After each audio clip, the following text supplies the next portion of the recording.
நமஸ்தே. இன்றைய ஸ்ரீ பரஞ்சோதி பகவதி பகவானின் அற்புதத்தை பார்ப்போம்.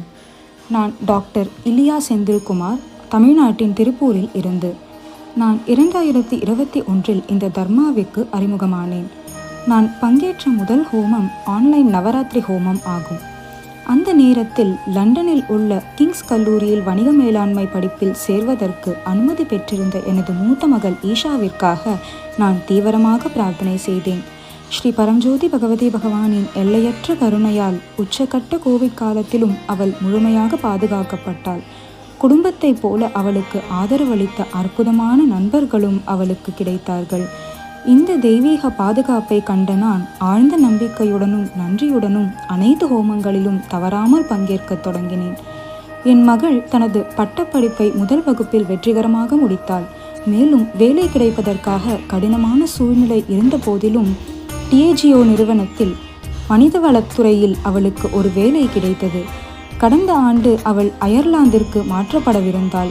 அவள் லண்டனிலேயே தனது வேலையை தொடர வேண்டும் என்று ஹோமத்தின் போது நான் பிரார்த்தனை செய்தேன்.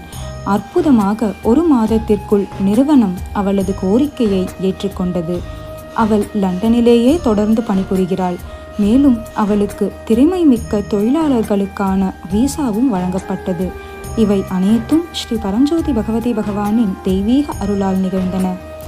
நான் தர்மாவிற்கு வந்த பிறகு என் கணவர் தனது 25 வருட வேலையை ராஜினாமா செய்தார். மேலும் நாங்கள் 1 வருடம் நிதி ரீதியாக நிச்சயமற்ற தன்மையை எதிர்கொண்டோம். என் கணவர் முதல் முறையாக ஒரு ஹோமத்தில் கலந்து கொண்டு வேலைக்காக மனப்பூர்வமாக பிரார்த்தனை செய்த போது ஸ்ரீ பரஞ்சோதி பகவதி பகவான் உடனடியாக பதிலளித்தார். 2 மாதத்திற்குள் அவருக்கு சென்னையில் உள்ள ஒரு பன்னாட்டு நிறுவனத்தில் தலைமை செயல் அதிகாரி CEO பதவி வழங்கப்பட்டது. இன்று நாங்கள் இந்த தர்மத்தின் பிளாட்டினம் உறுப்பினர்களாக மாறியிருப்பது பெரும் பாக்கியமாகும். எங்களுக்கு இத்தகைய நிதி செழிப்பையும் பாதுகாப்பையும் பொழிந்த ஸ்ரீ பரஞ்சோதி பகவதி பகவானுக்கு கோடான கோடி நன்றியை தெரிவித்துக் கொள்கிறோம். எங்கள் வாழ்க்கையில் எண்ணற்ற அற்புதங்களை நிகழ்த்திய ஸ்ரீ பரஞ்சோதி பகவதி பகவானுக்கு நன்றிகள். அவற்றில் ஒவ்வொன்றையும் நாங்கள் ஆழ்ந்த நன்றியுடனும் மரியாதையுடனும் நினைவு கூறுகிறோம்.